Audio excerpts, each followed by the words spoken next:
Rrëfimi i tronditës i Laert Vasilit Heshta për 42 vite. Jeta është një rrugtim i mundimshëm drejt vetes, kështu e nisi rrëfimin e tij të linjës së jetës banori Big Brother VIP Albania, Laert Vasili. Ai ka rrëfyer detajet tronditëse nga jeta e tij, teksa zbuloi se është abuzuar nga fëmijë i tij në moshën 9 vjeçare. Laerti ka treguar gjithashtu se ka pasur varësi nga alkooli.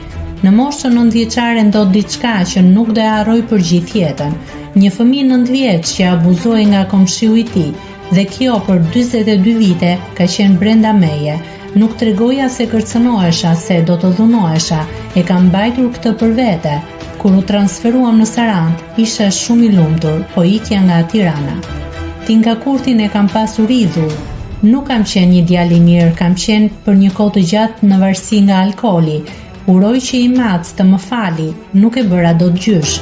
Nëna ka qenë forcë kur babai ndërroi jetë. Ky është bigu im drejt faljes, për ta bërë Laertin njeri. Ishte kjo një pjesë e rrëfimit të aktorit. Laert Vasili gjithashtu u surprizua nga aktori i teatrit Helidon Fino. Nëse klikoni mbi butonin subscribe, do t'ju shfaqen të gjitha publikimet tona. Ju ftoj t'i bëni subscribe kanalit, të pëlqeni videot dhe të lini komentin tuaj.